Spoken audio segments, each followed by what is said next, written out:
Cerebral palsy म्हणजे नेमकं काय? हा आजार अनुवंशिक म्हणू शकतो का? पालकांनी कसं ओळखावं की त्यांच्या बाळाला सेरेब्रल पाल्सी असू शकतो किंवा शक्यता आहे? पालकांचा प्रॉब्लेम हा असतो की त्यांना समाज काय म्हणेल ह्या भीतीने ते हे डायग्नोसिस बाहेर सांगत नाही. थोडा फरक पडला की आपण आता मल्टिपल सर्जरीज एकत्र करून त्या पेशंटच्या रिसर्जरीचा रेट कमी केला आहे, पण तो एक वर आणता आलाय असं आपल्याला अजून नाही म्हणता येते. आता आजच मी एक पेशंट बघितला, तो साधारणतः 6 वर्षाचा आहे आणि अजून तो मान पण नीट धरत नाहीये. पहिल्यांदा मूल होत असतं आणि त्या मुलाला सेरेब्रल पाल्सीचं डायग्नोसिस झाल्यानंतर जे पालकांची रिॲक्शन असते, मग त्यांना ह्या सगळ्या तपासण्यांमधून जावं लागतं, ह्या सगळ्या थेरपीज मधून खूप लांबचा प्रवास गाठायचा असतो. मुळातनं काय होतं, ट्रीटमेंट करता पेशंट आले की पहिल्यांदा प्रश्न हाच असतो की माझं बाळ पूर्ण बरं होईल का, माझं मूल इंडिपेंडेंटली तुमच्या माझ्यासारखं चालेल का? नमस्कार, मी डॉक्टर विरंची नरेंद्र वैद्य आपल्या सर्वांचे स्वागत करतो. आज आपण इथं सेरेब्रल पाल्सी म्हणजे काय, त्याची कारणं काय, सेरेब्रल पाल्सी ओळखायची कशी, डॉक्टर त्याचं निदान कसं करतात, त्याच्या उपचारांमध्ये औषधांचं काय महत्त्व आहे, शस्त्रक्रिया किंवा ऑपरेशन्सची गरज पडते का, व्यायाम आणि इतर काही ट्रीटमेंटचे ऑप्शन्स आहेत का, हे सगळे उपचार केल्यानंतर नेमकं काय अपेक्षित फरक असणार आहे, ह्या आणि इतर काही प्रश्नांचा ओहापोह करणार आहोत. मी आमच्या तिघांची ओळख करून देतो. माझ्या डावीकडे माझे पार्टनर डॉक्टर विशाल चांडक. डॉक्टर विशाल चांडक हे बाल अस्थिविकार तज्ज्ञ आहेत, थोडक्यात लहान मुलांच्या हाडांच्या आजारांचे तज्ज्ञ. डॉक्टर वर्षा वैद्य माझ्या उजवीकडं. नमस्कार. डॉक्टर वर्षा मॅडम ह्या लहान मुलांच्या मेंदूच्या तज्ज्ञ आहेत. सेरेब्रल पाल्सी हा आजार मुळात मेंदूचा आजार असल्यामुळं त्यांनी आज इथं असणं आमच्यासोबत महत्वाचं होतं. मी स्वतः सुद्धा लहान मुलांच्या हाडाचा तज्ज्ञ असून मी आणि डॉक्टर विशाल आम्ही गेले 15 वर्ष या विषयात काम करत आहोत. डॉक्टर वर्षा वैद्यांना सुद्धा हे काम सुरू करून जवळजवळ 20 वर्ष झाली आहेत. तर मला वाटतं डॉक्टर विशाल, डॉक्टर वर्षा, आपण चर्चेला सुरू करूयात. हो मॅडम, सेरेब्रल पाल्सी म्हणजे नेमकं काय? सेरेब्रल पाल्सी म्हणजे बहुविकलांगत्व, म्हणजे शरीराच्या स्नायूंचा ही एक अवस्था आहे ज्याच्यामध्ये स्नायूंचा ताठरपणा येतो आणि तो मेंदूच्या विकारांमुळे होतो. आपल्या शरीराचं नियंत्रण हा मेंदू करत असतो. मेंदूकडून सगळ्या ज्या काही मज्जातंतू असतात ते शरीराच्या हाताकडे पायाकडे जातात आणि मेंदूला कुठलाही आजार किंवा इजा झाली तर त्याचा परिणाम तुम्हाला शरीरावर दिसतो आणि हा हातापायांचा ताठरपणा म्हणजेच सेरेब्रल पाल्सी होय. आणि हा एक आजार म्हणायचा की व्याधी म्हणायची की काही कंडिशन, असं काय म्हणू शकतो आपण नेमकं त्याला? सेरेब्रल पाल्सी आपल्याला एक अवस्था म्हणता येईल, कारण ही एक आजार नाही, कारण हा प्रोग्रेसिव्ह नाहीये आणि हा काही ही अशी व्याधी नाहीये की ज्याच्यामुळे मूल खंगत चालले किंवा मुलामध्ये इतर काही परिणाम होतील. तर ही अवस्था वेगळ्या वेगळ्या कारणांमुळे येते. आणि नेहमी प्रश्न असा असतो ना की आता पेशंट जेव्हा आम्ही बघतो ऑर्थोपेडिक्सच्या आमच्या क्लिनिकमध्ये की सर, आमच्या बाळाला हा आजार कशामुळे झाला, म्हणजे आम्हाला त्याच्यातलं फारसं माहीत नसल्यामुळं फार उत्तर आम्हाला त्यांना नीट देता येत नाहीत. तर नेमका हा आजार किंवा ही अवस्था, आजार म्हणणं चुकीचं आहे कदाचित, सेरेब्रल पाल्सी अवस्था कशामुळे होते हे थोडंसं आपण सांगू शकाल का? तर अनेक कारणं आहेत सेरेब्रल पाल्सी होण्याची. आता जसं आपण म्हटलं की मेंदूला झालेल्या इजेमुळे सेरेब्रल पाल्सी हे महत्वाचं कारण आहे. तर मेंदूच्या विकासामध्ये गर्भाशयात असताना, म्हणजे प्रसूतीच्या पूर्वी किंवा प्रसूतीच्या वेळेस किंवा मेंदूची वाढ ही पहिल्या 5 वर्षामध्ये खूप झपाट्याने होत असते. ह्या तिन्ही अवस्थांमध्ये जेव्हा जेव्हा मेंदूला काहीही इजा झाली त्याचा परिणाम स्वरूप म्हणून तुम्हाला सेरेब्रल पाल्सी बघायला मिळू शकते.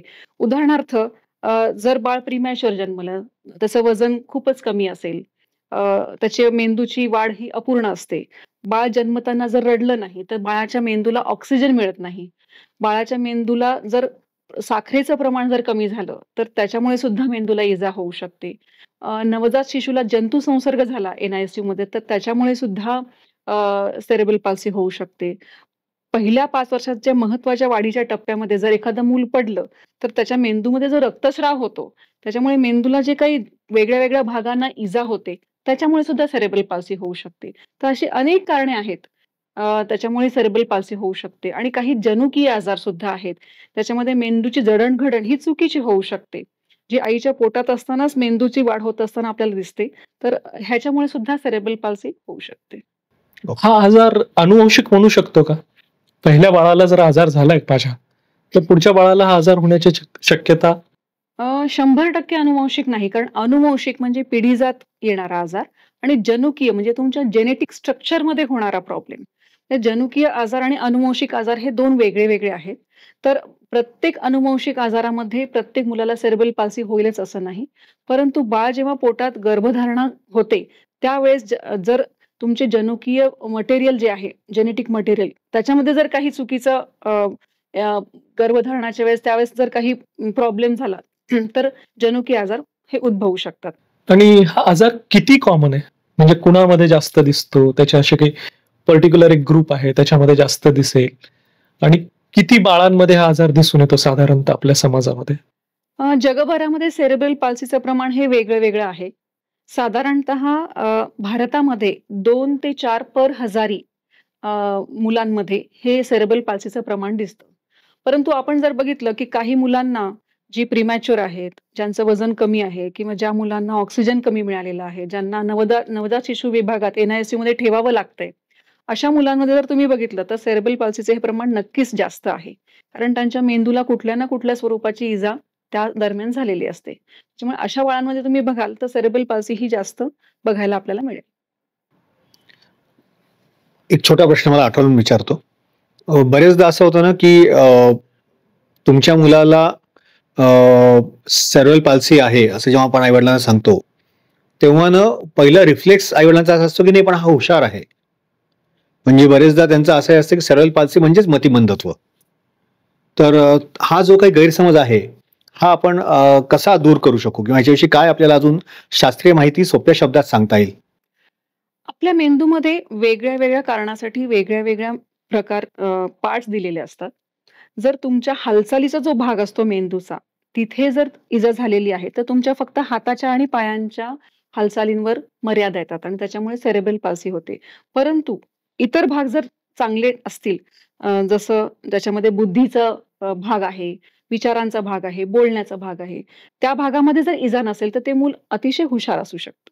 त्याच्यामुळे मतिमंदत्व आणि सेरेब्रल पाल्सी ही एकच टर्मिनॉलॉजी नाहीये. सेरेब्रल पाल्सी ही केवळ आणि केवळ हाताची आणि पायाची बहुविकलांगत्वाची अवस्था आहे.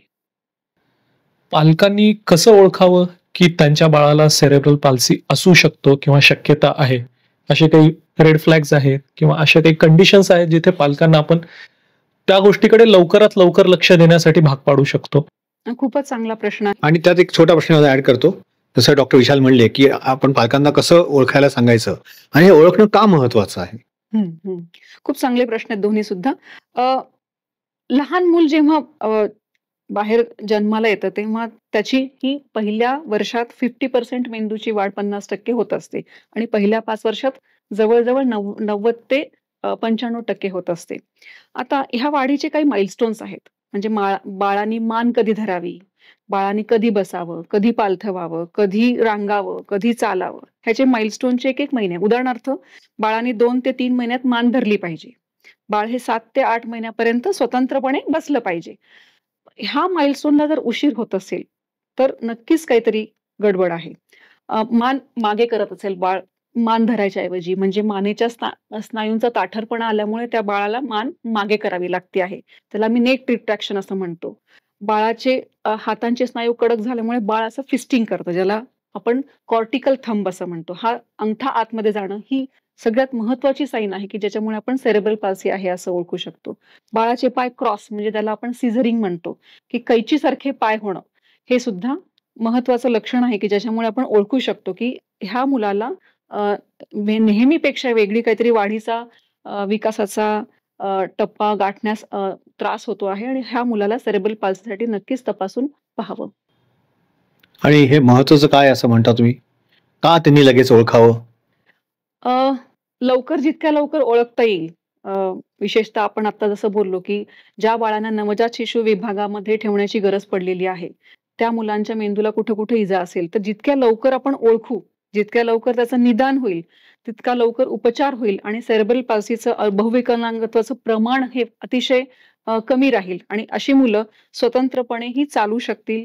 त्यांचं विकासाचा टप्पा हा लवकरात त्यांना गाठता येईल.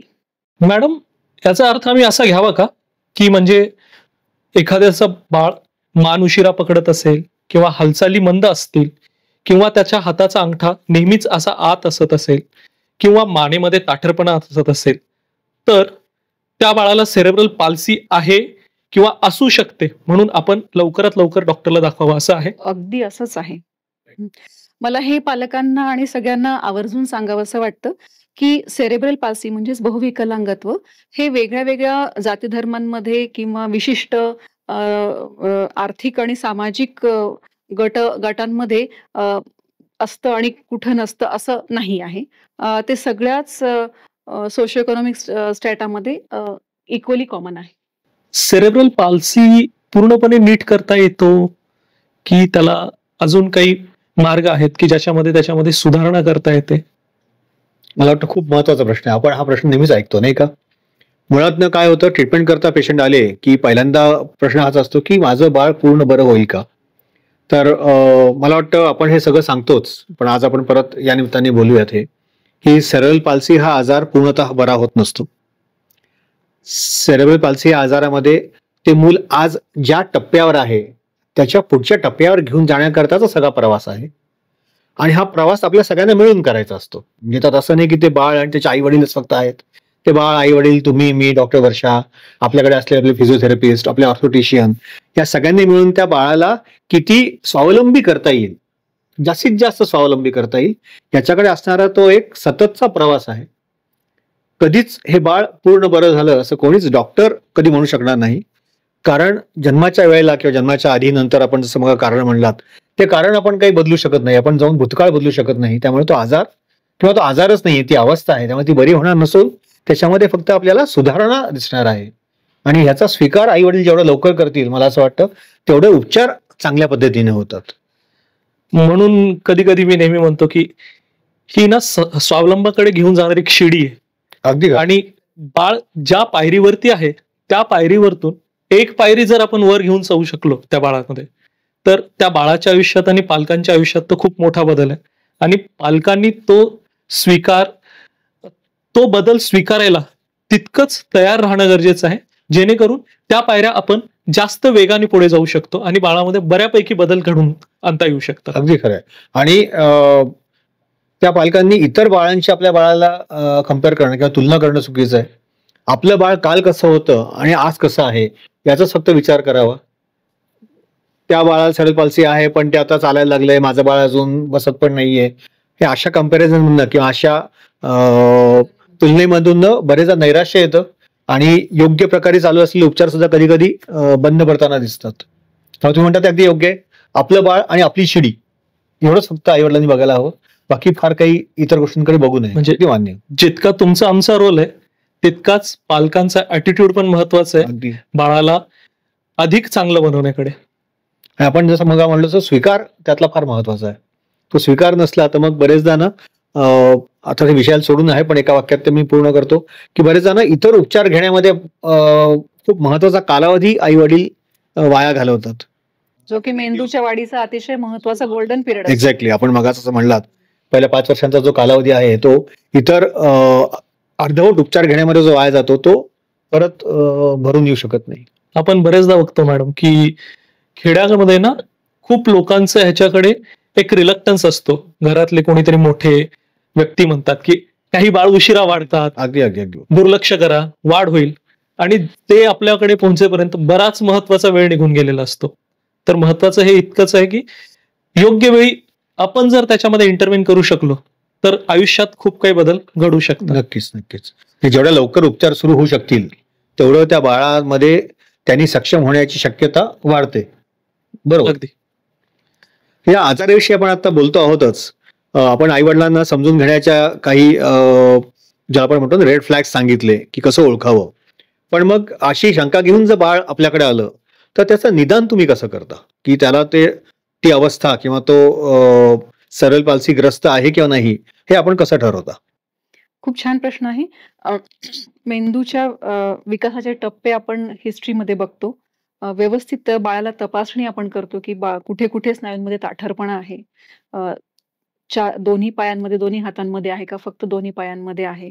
आणि अशा मुलाला कशामुळे झालं आहे सेरेब्रल पाल्सी ह्याच्यासाठी काही तपासण्याचा जसं एम-आर-आय आहे मेंदूचा, की ज्याच्यामुळे नेमकं मेंदूच्या कुठल्या भागामध्ये डॅमेज झालेला आहे त्याचा आपल्याला गोषवारा त्याच्यामध्ये दिसतो. तर अजूनही काही तपासण्या असतात ज्याच्यामध्ये सेरेब्रल पाल्सीमध्ये संलग्न आजार असतात. उदाहरणार्थ सेरेब्रल पाल्सीच्या मुलाला अपस्मार असू शकतो, एपिलेप्सी असू शकते, दृष्टीदोष असू शकतो, अ, श्रवण दोष असू शकतो.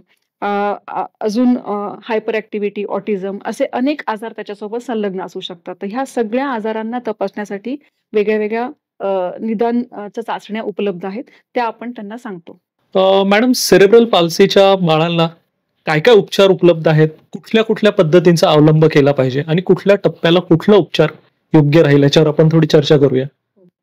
सेरेब्रल पाल्सी जसं आपण बोललो, की जितक्या लवकर निदान होईल, तितक्या लवकर उपचार सुरू होतील आणि ते उपचाराच्या पद्धतीमध्ये सगळ्यात महत्त्वाचं आहे भौतिक उपचार म्हणजे फिजिओथेरपी. ज्याच्यामुळे स्नायूंचा ताठरपणा कमी होतो. त्यासाठी आपल्याकडे अद्ययावत फिजिओथेरपिस्ट आणि ऑक्युपेशनल थेरपिस्ट उपलब्ध असतात. त्यांच्या पायाचा ताठरपणा कमी व्हावा म्हणून स्प्लिंट्स असतात. तर त्याला आपण ऑर्थोटिक्स म्हणतो. काही औषधं असतात. त्याच्यामुळे पायाचा ताठरपणा कमी होतो. ज्याला सिरप किंवा गोळ्यांच्याद्वारे आपण मसल रिलॅक्संट ज्याला म्हणतो. जी बरीच महिने, वर्ष आपण देतो. आणि त्याच्यामुळे स्नायूचा ताठरपणा कमी होतो. हे मेडिकल मॅनेजमेंट आपण जनरली करतो. डॉक्टर विशाल, बरेचदा असं होतं ना, की हे औषधं घेऊन सुद्धा ताठरपणा कमी झालेला नसतो. ती मुलं टिपिकली तुमच्या माझ्याकडे येतात, की ते मूल न उभा राहत आहे, पण न पंजावर उभा राहत आहे किंवा गुडघ्यातनं वाकून उभा राहत आहे आणि त्यामुळे त्याला चालता येत नाहीये. आणि ते बाळ ना असं बहुतेक वेळा 2, 3, 4 वर्षाचं वगैरे असतं. फिजिओथेरपी चालू असते, पण म्हणावा तेवढा फरक नसतो. तर आणि तपासताना असं जाणवतं, की काही स्नायूंमध्ये टाईटपणा आहे. तर तिथं हा ताठरपणा कमी करण्याकरता जिथं मेडिकल मॅनेजमेंट पुरेशी ठरत नाही, तिथं अजून काही चांगला उपाय आहे का जो आपण वापरू शकतो, जो खूप सेफ आणि खूप इफेक्टिव्ह आहे? आपण काय सांगाल? मेडिकल मॅनेजमेंट आणि फिजिओथेरपी, भौतिक उपचार ह्याच्यानंतरही जेव्हा ताठरपणा राहतो, तेव्हा काही इंजेक्शन्स आहेत, बोटुलिनम टॉक्झिन म्हणतो आम्ही त्याला. ते इंजेक्शन्स स्नायूमध्ये दिले जातात. पर्टिक्युलर जे स्नायू खूप ताठर आहेत, त्या स्नायूंमध्ये ते इंजेक्शन्स दिले जातात. बेसिकली तेच इंजेक्शन स्नायूंमधली लवचिकता अजून थोडी वाढवतात.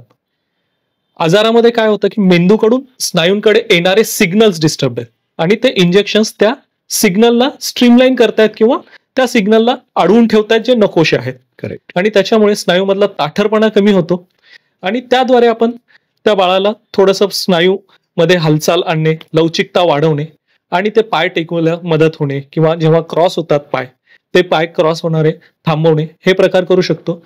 हा डेफिनेटिव्ह ट्रीटमेंट नाहीये, पण याच्यानंतर प्रॉपर फिजिओथेरपी आणि मेडिकेशन जर घेतले तर ताठरपणा बऱ्यापैकी नीट करता येतो, कमी करता येतो आणि त्या बाळांच्या गेटमध्ये खूप सुधार दिसतो त्याच्यानंतर आपल्याला. मग डॉक्टर विशाल, सर्जरी कुठल्या रुग्णांमध्ये आपण सुचवतो? सर्जरी ही कधीच पहिला टप्पा नाहीये. जेव्हा सुरुवातीला भौतिक उपचार, मेडिकेशन्स थांबतात, त्यानंतर बोटॉक्स हा पर्याय आहे. पण बोटॉक्सला जसं मी मगाशी सांगितलं, की लिमिटेशन्स आहेत. स्नायूंमध्ये काहीतरी लवचिकता असली पाहिजे तेव्हा बोटॉक्स काम करतं. स्नायू जर परमनंट ताठर झाले असतील, त्यातली लवचिकता संपली असेल, तर तेव्हा सर्जरीचा रोल येतो. तर सर्जरी अशा रुग्णांमध्ये होते जे खूप लेट येतात. 5-6 वर्षापर्यंत कित्येकदा ते रुग्ण पोहोचतच नाहीत. किंवा अशा रुग्णांमध्ये ज्यांच्यामध्ये फक्त स्नायूंचा ताठरपणाच नाही, तर स्नायूंचे परिणाम होऊन हाडांमध्ये सुद्धा वेगवेगळे डिफॉर्मिटीज दिसायला लागतात. हाडांवरती त्याचे परिणाम दिसतात. किंवा असे स्नायू जे कुठल्याही मेडिकेशन किंवा बोटॉक्सला रिस्पॉन्ड करत नाहीत, तर त्यावेळी मात्र आपल्याला सर्जरीचा विचार करावा लागू शकतो. जे स्नायू टाईट, त्याच्यामुळे त्यांचा परिणाम हाडावर आणि त्याचा परिणाम सांध्यावर, म्हणजे आपण हिप डिस्लोकेशन ट्रीट करतोच. या केसेसमध्ये सर्जरीचा रोल आहे. फक्त काय होतं, माझा असा अनुभव आहे की मी असं बघितलंय की इतर ठिकाणी म्हणजे हा आपला एक एरिया सोडला तर इतर ठिकाणी सर्जरी ही ट्रीटमेंटची शेवटची पायरी असते. त्यामुळं आईवडिलांचा असा बरेचदा समज असतो की आता सर्जरी केली म्हणजे आता माझं मूल उद्या चालायला लागणार. तर तो जो काही गैरसमज आहे त्याच्याविषयी थोडंसं बोला ना. छान प्रश्न आहे. अपेक्षा असतेच की इतकी मोठी सर्जरी, इतका वेळ दिलाय, तर त्याच्यानंतर त्या बाळाने नॉर्मल आयुष्य जगावं, त्या बाळामध्ये खूप ड्रास्टिक चेंजेस दिसावेत. पण मी नेहमी म्हणत असतो की ना, आम्ही जादूगार नाहीयेत आणि ह्या बाळांमध्ये जादू पण शक्य नाहीये. ह्या बाळांमध्ये पेशन्स महत्वाचं आहे. सर्जरी नंतर फक्त सर्जरी केली इथे ट्रीटमेंट संपत नाही. त्यानंतर त्या स्नायूंमध्ये जे बदल झालेत, त्या स्नायूंना त्याच्यासाठी ट्रेन करणं, त्या स्नायूंना त्या पद्धतीने परत ताठरपणा येऊ नये म्हणून मदत करणं, आणि सर्जरी नंतर ऑफकोर्स स्नायूंमध्ये काहीतरी विकनेस येतो किंवा हाडांमध्ये काही बदल होतात. ते बदल शरीराने पचवून घेणं आणि त्या स्नायूंना तितकी स्ट्रेंथ मिळणं, ह्या गोष्टी सुद्धा महत्वाच्या आहेत. तर तिथे रोल येतो फिजिओथेरपीचा. तर सर्जरी हा त्या मार्गातला एक टप्पा आहे. अगदी. सर्जरी हे शेवट नाहीये. तर त्या टप्प्यापर्यंत न्यायला किंवा मार्गस्थ करायला सर्जरी मदत करेल, पण त्याच्यानंतर पालकांचा रोल ही तितकाच महत्वाचा आहे. त्यावेळी लागणारं बाळाला सायकोलॉजिकल सपोर्ट, त्यावेळी बाळाला लागणारे मानसिक सपोर्ट किंवा स्थैर्य आणि धैर्य सुद्धा. कित्येकदा बाळ पेनमुळे रडत असतं, सर्जरीमुळे त्रासात असतं. त्यावेळी बाळाला शांत करता येण्यासाठी पालकांनी सुद्धा तितकेच पेशन्स ठेवणं खूप महत्वाचं आहे. आणि सर्जरीला शेवटचा टप्पा न बघता त्यातला एक मधला आपण असं म्हणू शकतो की मध्ये आपल्याला पथदर्शक एक दगड आहे, जिथून आपण पुढे जाऊ शकतो. अगदी बरोबर. पण मला सांगा सर, की असं तुमचा अनुभव आहे का की एकदा सर्जरी केली की भविष्यात परत सर्जरी लागणारच नाही, किंवा दिस इज फायनल सर्जरी? हो, हे तर फारच महत्वाचं आहे बरं का बोलणं. म्हणजे इव्हन बोटॉक्स बद्दल सुद्धा हे आपल्याला सांगायला लागतं पेशंटना, की जसं बोटॉक्सचा त्या इंजेक्शनचा इफेक्ट 6 महिने राहतो, तसा कुठलीही शस्त्रक्रिया, मग ती स्नायूंची असो किंवा ती जसं आपण बोललो हाडांची करतो, त्याचा स्वतःचा परिणाम साधारणतः 1 वर्षापर्यंत राहतो. म्हणजे मी असं आई वडिलांना सांगत असतो की असं तुम्ही कल्पना करा की आपण ही शस्त्रक्रिया केली आहे आणि पुढे 1 वर्ष तुम्ही हातावर हात ठेवून बसलात, तर काय होणार? तर 1 वर्षांनी बाळ परत पहिल्यासारखंच होऊन जाणार. त्यामुळे या बाळांमध्ये रिपीटेडली परत परत सर्जरीज लागू शकतात. त्या किती वेळा लागतील, कुठल्या लागतील, कधी पोटी करता लागेल, कधी मांडी करता लागेल, कधी हिप करता लागेल, ती केव्हा लागेल हे सांगता येत नसतं. जेव्हा जेव्हा जी अडचण निर्माण होईल, ज्याच्यामुळे बाळाच्या चलनशक्तीमध्ये अडचण येईल, तेव्हा तेव्हा त्या प्रॉब्लेमला सॉल्व्ह करणं हा त्या सर्जरीचा हेतू आहे. त्यामुळे ती 1दा 2दा 3दा किती लागू शकते, त्याला जोपर्यंत बाळाची वाढ चालू आहे, जोपर्यंत बाळाची हाईट वाढणार आहे, तोपर्यंत कदाचित आपल्याला वारंवार सुद्धा त्या ऑपरेशन्स करण्याची गरज पडू शकते. म्हणजे ते एक बर्थडे सर्जरीज म्हणून एक कन्सेप्ट होती सेरेब्रल पाल्सीमध्ये, ती अजून पण आहे असं म्हणायचंय का तुम्हाला? अगदी बर्थडे जरी नसलं तरी 2-4 वर्षात एकदा तर नक्कीच आहे. म्हणजे थोडा फरक पडला की आपण आता मल्टिपल सर्जरीज एकत्र करून त्या पेशंटच्या रिसर्जरीजचा रेट कमी केला आहे, पण तो 1 वर आणता आलाय असं आपल्याला अजून नाही म्हणता येते. मला वाटतं आजाराची तीव्रता आणि मग तुम्ही म्हणलात तसं ना, ते बाळ किती लवकर आपल्याकडे पोहोचलं आहे ह्याच्यावर खूप गोष्टी अवलंबून आहेत. जर ते बाळ लवकर पोहोचलं, लवकर समजा जर मेंदूकर त्यांनी बघितलं, लवकर थेरपी चालू झाली, लवकर मेडिसिन सुरू झाली, तर कदाचित आपल्याला करायला लागणाऱ्या सर्जरीज कमी होतील. अगदी.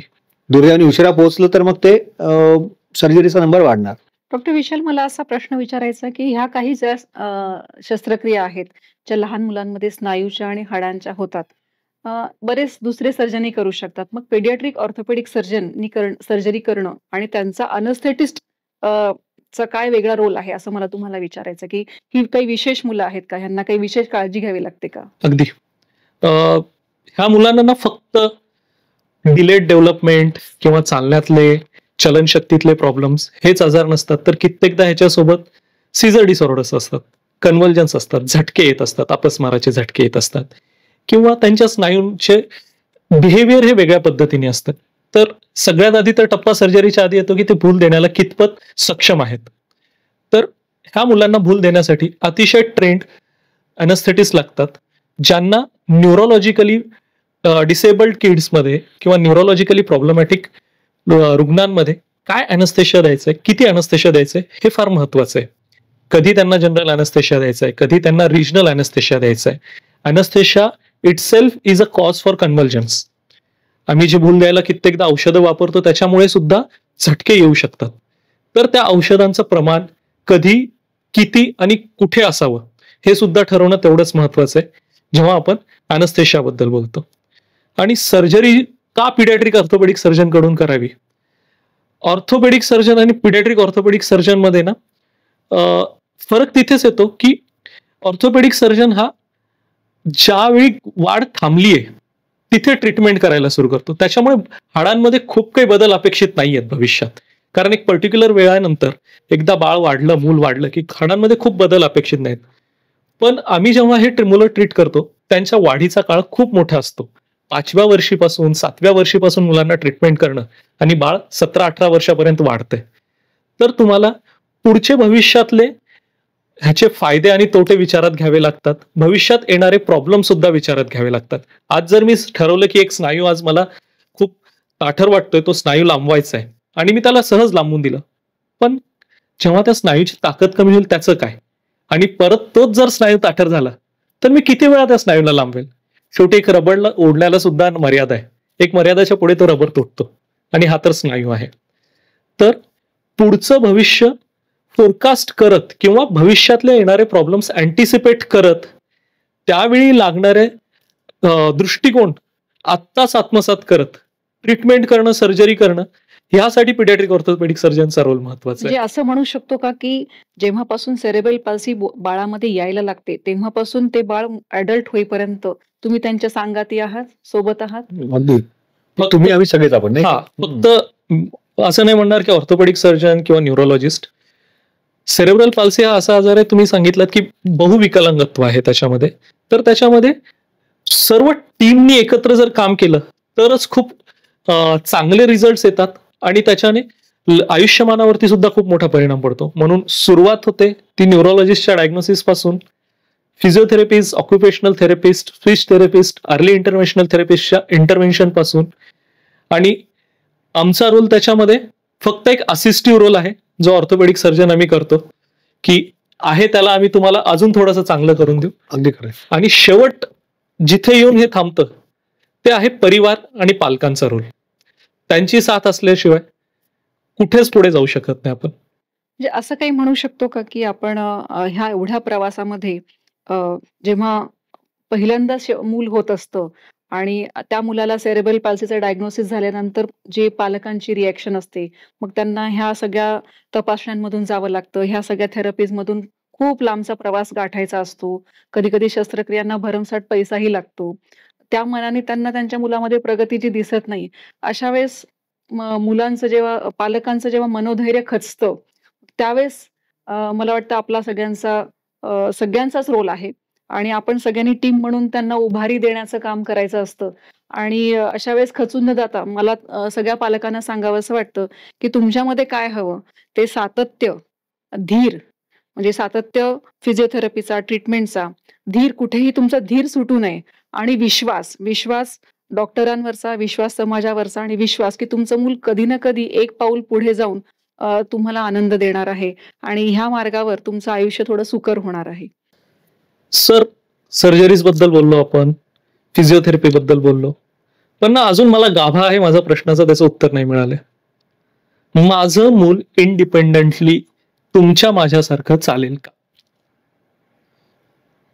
हो, हा खरं खूप अवघड प्रश्न असतो, खूप सेन्सिटिव्ह प्रश्न असतो. या प्रश्नाचं उत्तर न आपल्याला हो किंवा नाही मध्ये देणं दरवेळेला अवघडच असतं. मग आपण जसं बोललो तसं की ते बाळ सध्या शिडीच्या कुठल्या पायरीवर उभं आहे याच्यावर अवलंबून आहे की ते खरंच किती पुढे जाणार आहे. म्हणजे अगदी उदाहरण द्यायचं तर आता आजच मी एक पेशंट बघितला, तो साधारणतः 6 वर्षाचा आहे आणि अजून तो न मान पण नीट धरत नाहीये. मग 6 वर्षाचं बाळ जे अजून मान पण नीट धरत नाहीये, त्याच्या आईवडिलांनी त्यांनी चालावं ही अपेक्षा करणं ही विज्ञानाला धरून नाहीये. मग तसं काय घडलं तर त्याला आपल्याला चमत्काराच्या श्रेणीतच घ्यायला लागेल. पण मग ते मान न धरणारं बाळ जर मान धरायला लागलं किंवा त्याला जर आपल्याला विथ सपोर्ट बसवता आलं तर ती एक पायरी पुढेच शिडीची. अगदी. तर ती एक पायरी पुढे जाणं हे सुद्धा त्या आईवडिलांसाठी, त्या फॅमिलीसाठी खूप मोठी गोष्ट आहे. त्याच्या केअर टेकिंग साठीची ती मोठी गोष्ट आहे. मला असं वाटतं, म्हणजे मी जे काही बघितलं इतक्या वर्षात ते असं आहे की साधारणतः 2-2.5 वर्षापर्यंत जर एखादं मूल बसायला लागलं असेल, त्यांनी इंडिपेंडेंट बसणं ही माइलस्टोन आपण जे म्हणतो अचीव्ह केलं असेल आणि योग्य प्रकारची ट्रीटमेंट त्यांनी पुढे घेतली, त्यात फिजिओथेरपी आली, ऑर्थोटिक्स आले, मेडिसिन्स आले, लागली सर्जरी आली, तर कदाचित ते बाळ स्वतःहून विथ सपोर्ट किंवा विदाऊट सपोर्ट चालू शकेल. पण सीपीचं प्रत्येक बाळ चालेलच किंवा तुमचं बाळ चालणारच नाही, अशा दोन्ही याच्यात आपल्याला ती उत्तरं देणं थोडंसं अवघडही होतं आणि ते चुकीचं पण होऊन जातं, नाही का? मॅडम, तुमचे काही छान अनुभव ह्या क्षेत्रात काम करताना, की सेरेब्रल पाल्सी असताना सुद्धा काही मुलांनी खूप छान अचिव्हमेंट केले आहेत, जे समाजाला एनकरेजिंग आहे, ज्यांच्याकडे बघून बाकी पालकांनी, बाकी रुग्णांनी प्रेरणा घ्यावी? जसं आपण बोललो, की सेरेब्रल पाल्सीची मुलं ही मतिमंद नसतात. त्यांची बुद्धी खूपच कुशाग्र असू शकते. तर अशी काही मुलं आहेत ज्यांनी स्वतःचा स्वतंत्रपणे व्यवसाय सुरू केला आहे, जे स्वतःच्या पायावर उभे आहेत. काही माझ्या पेशंट्सनी डिजिटल प्रिंटिंग किंवा डिजिटल डिझायनिंगचं स्वतःचं सेंटर सुरू केलं आहे. त्याच्याने ते स्वतंत्रपणे स्वतःच्या पायावर उभे राहू इच्छित आहेत आणि समाजासाठी ते खूप चांगलं काम सुद्धा करतायत, की आणि अशा काही संस्था आहेत ज्यांना सेरेब्रल पाल्सी या मुलांना होऊच नयेत, ह्याच्यासाठी लवकरात लवकर अर्ली इंटरव्हेन्शन सेंटर्स त्यांनी इव्हन सरकारने सुद्धा आता अर्ली इंटरव्हेन्शन सेंटरवर भर दिलेला आहे. त्याच्यामुळे काही काही मुलं जी अगदी 900 ग्रामची असतात, ती 24व्या आठवड्यात जन्मलेली असतात NICUची आणि त्यांना 3ऱ्या महिन्यापासून आम्ही जेव्हा फॉलोअप घेतो, की आता ह्याला सेरेब्रल पाल्सीचा टोन जास्त वाटतोय का? ह्याला फिजिओथेरपी 4थ्याच महिन्यात आपण बऱ्याच वेळा आपण सुरू करतो आपल्या फिजिओथेरपिस्टकडे. तेव्हा ती मुलं साधारणतः 1.5 ते 2 वर्षाला चालायला लागली, की आम्हाला आनंद होतो, की हे मुलं आई-वडिलांवर आणि समाजावर बोजा न होता स्वतंत्रपणे उभं राहिलंय. तर अर्ली इंटरव्हेन्शनचंही महत्त्व आहे आणि समाजाचा सपोर्ट जिथं ज्या मुलांना जी मुलं व्हीलचेअरवर आहेत, अशा मुलांना सुद्धा एन्करेजमेंट करणं, हे सुद्धा मला खूप महत्त्वाचं वाटतं, आपण एक समाज म्हणून. आत्ताच ना माझ्या एका पेशंटचं लग्न ठरलं, सेरेब्रल पाल्सी आहे त्या मुली, हो. आणि त्या मुलीनी आतापर्यंत साधारणतः 3 सर्जरी झेललेल्या आहेत. शब्द झेलणंच म्हणतो, कारण ते शेवटी ना ते दुखणं त्या लोकांनाच माहिती. पण 3 सर्जरीज नंतर आज ती बऱ्यापैकी नॉर्मल चालते आणि तिला समाजाने स्वीकारले सुद्धा. आज एक तिच्यासाठी चांगला मुलगा तिच्याशी लग्न करायला तयार आहे. तर ही एक तिच्यासाठी खूप मोठी अचिव्हमेंट आहे, की तिला मेनस्ट्रीम मध्ये आपण आणू शकलो. तर अशी उदाहरणं आपल्या समाजासमोर असणं गरजेचं आहे, जेणेकरून पालकांचं सुद्धा हिंमत वाढेल, मोटिवेट होतील पालक आणि ते लक्ष द्यायला लागतील. वाटतं आपण सगळ्या समाजाने जर सेरेब्रल पाल्सीचा स्वीकार केला, तर ते पालक सुद्धा करतील. पालकांचा प्रॉब्लेम हा असतो, की त्यांना समाज काय म्हणेल ह्या भीतीने ते हे डायग्नोसिस बाहेर सांगत नाहीत किंवा मुलांना वंचित ठेवतात ट्रीटमेंटपासून किंवा ह्यानी काय फरक पडणार आहे? अशी जी एक मानसिकता आहे ती आपण जर बदलू शकलो, तर कदाचित सेरेब्रल पाल्सीचं प्रमाणही कमी होईल आणि जे काही सेरेब्रल पाल्सीचे रुग्ण समाजात आहेत, ते आपल्यात मिसळतील. अगदी. आणि तुम्ही म्हणता त्याच्यात तो तर मुद्दा आहेच आहे. म्हणजे आपण इथे बघतोच, की समाज म्हणून आपण जेव्हा बाहेर फिरतो आहोत, तेव्हा आपल्याला खरोखर समाजात बहुविकलांग किंवा विकलांग व्यक्ती दिसतात किती, की नाहीयेत असं नाहीयेत, ती आहेत. पण समाज म्हणून आपण तेवढे सेन्सिटिव्ह नाही किंवा आपण तेवढ्या सोयी चांगल्या निर्माण केल्या नाहीयेत, म्हणून ती मुलं किंवा त्या व्यक्ती समाजात मिसळूच शकत नाहीत. आणि मग त्या मिसळल्याने की आपोआपच त्या परिवारावरच त्याचं दडपण येतं, तो परिवारच त्या समाजापासून दूर होतो. त्यामुळे समाज म्हणून आपल्या सगळ्यांना, त्या सगळ्या ज्याला आपण डिफरंटली एबल्ड मुलं म्हणतो, त्यांना मेनस्ट्रीम मध्ये आणण्याकरता समाज म्हणून काम करणं सुद्धा नक्कीच. छोट्या छोट्या गोष्टी आहेत, की ज्याच्यामुळे आपण त्यांना खरंच समाजामध्ये घेतलंय की नाही हे कळतं, की दिव्यांग व्यक्तीसाठी सगळीकडे वेगळं टॉयलेट असतंच असं नाही. दिव्यांग व्यक्तीला तो रॅम्प जो असतो ह्याचा व्हीलचेअर घेऊन जातात प्रत्येक दवाखान्यात किंवा प्रत्येक दुकानात, शॉपिंग मॉलमध्ये असतोच असं नाही. तर आपण ह्यांचा जर विचार केला तर आपण कदाचित प्रत्येक ठिकाणी त्याचा हे करू शकतो. रॅम्प असणं किंवा छोट्या-छोट्या त्यांच्यासाठी सुविधा आपण केल्या तर त्या समाजात आपल्या येतील. ऑक्टोबरचा पहिला आठवडा हा जागतिक सेरेब्रल पाल्सी आठवडा म्हणून साजरा केला जातो. साजरा करणे म्हणजे काही आनंद उत्सव नाहीये, तर साजरा करणं म्हणजे ह्या आजाराबद्दल समाजांमध्ये, आपल्या लोकांमध्ये, रुग्णांमध्ये जागरूकता निर्माण करणे, उपलब्ध असलेल्या सुविधा त्यांच्यापर्यंत पोहोचवणे, ज्या सुविधा उपलब्ध नाही आहेत त्या त्यांच्यासाठी निर्माण करणे आणि समाजातील प्रत्येक व्यक्तीला एका सेम प्लॅटफॉर्मवरती आणणे, ह्याच्यासाठी ह्या दिनाचं किंवा ह्या आठवड्याचं महत्व आहे. तर आपण सगळ्यांनी या आठवड्यामध्ये ह्या लोकांना मेनस्ट्रीम मध्ये कसं सामावून घेता येईल ह्याच्यासाठी नक्कीच प्रयत्न केला पाहिजे. सेरेब्रल पाल्सी ही अशी अवस्था आहे ज्याच्यामध्ये दुर्दैवाने काही घटना घडल्यामुळे मेंदूवरती काही परिणाम होतो आणि त्याचे परिणाम शरीरावरती दिसतात, स्नायूंवरती दिसतात, हाडांवरती दिसतात, वाढींवरती दिसतात. पण योग्य वेळी दाखवणं, योग्य वेळी योग्य उपचार घेणं आणि योग्य वेळी त्या बालकाला योग्य ठिकाणी डायरेक्ट करणं, ह्याच्यानी त्या बालकाच्या आयुष्यामध्ये खूप मोठा फरक पडू शकतो. तो फरक फक्त एका आयुष्यात नसून, एका परिवारामध्ये नसून, तो फरक पूर्ण समाजावरती पडतो. तर अशा बाळांसाठी समाजाने एकत्र येऊन काही करणं आणि समाजामध्ये त्यासाठी जागरूकता राहणं, हा आमचा उद्देश होता.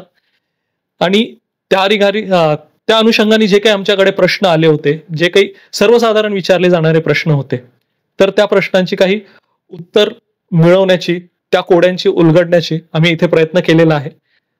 धन्यवाद. धन्यवाद.